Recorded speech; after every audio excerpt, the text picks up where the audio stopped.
One of the jewels of the Cumberland County Public Library and Information Center is the Local and State History Room.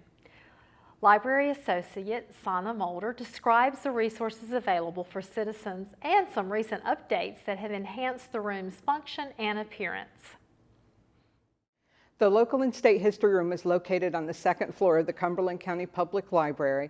We are a little different than many of the other parts of the library in that most of our things cannot be checked out. They have to be used inside the room, and much of what we have is rare and is very rare and very special, but it's of great use to people who are researching Cumberland County history or researching the history of their families in this area.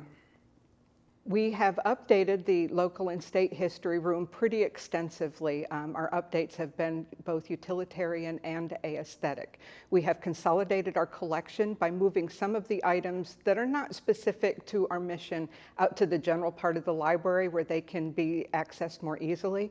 While we still have to have some of the rarer items behind locked doors, our catalog now indicates that they are behind locked doors, making it easier for staff and public to find them. We have also moved some of our lesser used microfilm downstairs to an archive room, which opens up the floor space, but those items are still available if people wanted to use them. And aesthetically, we have simply put in brand new carpet, we have repainted the walls, we have put up new window covering, we have moved the shelves, so the room just appears lighter, brighter, and better organized. One of the things we're most excited about is that we have added a 4-person computer lab to local and state history that is reserved for the use of people who are doing genealogy or local and state history. These computers have full internet access, including access to our electronic databases, Ancestry Library Edition, and Heritage Quest. Since we often entertain people from outside of the area who are visiting here to do research, these particular computers do not require that the user have a Cumberland County Library card in order to use them. I think one of the most important things for people to use is probably going to be vital records, and many people may not be aware that vital records were not kept in North Carolina on a statewide basis until 1913. So if you are looking for records from an ancestor born before then, you're going to be going to family Bibles and church records and things like that because you're not going to find it at a county office. We do have indexes for births from 1913 to 1943 and deaths from 1913 to 1973 available on microfilm. The other source that is really useful is the federal census data. The census is an official count of the population of the United States, and it's taken every 10 years and has been since 1790. Censuses are important because it can pinpoint a specific ancestor at a specific place at a specific time. And usually once you find those people, you're going to find the names of other people that you need to follow after that. People may not be aware that public access to the census is restricted until 72 years after the census has been taken. This protects the privacy of the living people who are still on there. But this means that the most recent census that we have access to is 1940. Other federal records that might be useful to people would include things like records from the Civil War or the Revolutionary War or World War I, as well as immigration and travel data.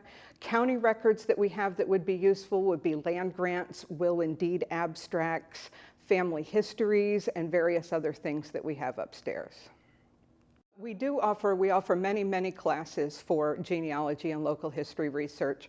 We've just finished, October was Family History Month, so we just finished a series of classes that were pretty well attended. But coming up in November, we have a very popular class where we will show you how to use free photo editing software so you can scan in those old photos that you have and you can archive them and collate them and try and get them in some type of order. And we're also very excited about a partnership we now have with the Airborne and Special Operations Museum. They're going to be coming in to set up some special exhibits and do some Veterans Day programming for us. We also offer book-a-librarians. Those are what are one-on-ones. Some places call them genealogy doctors, which actually is a name I prefer, but I'll keep book-a-librarians. But basically, all you need to do is give us a call, and we'll set up an appointment in advance, and we'll spend 45 minutes to an hour trying to help you through your brick wall or figure out what your problem is. We have a very large collection of items for people who are interested in researching Cumberland County, Fayetteville, and North Carolina in general. One thing that we have that you won't find anywhere else in the system is what we call vertical files. And vertical files are a collection of pamphlets, newspaper clippings, and photographs that are arranged topically by subject and area. For example, we have a very large collection of items on the Hotel Prince Charles that is in the Fayetteville section, and we have a very large collection on North Carolina composers that's in the North Carolina section.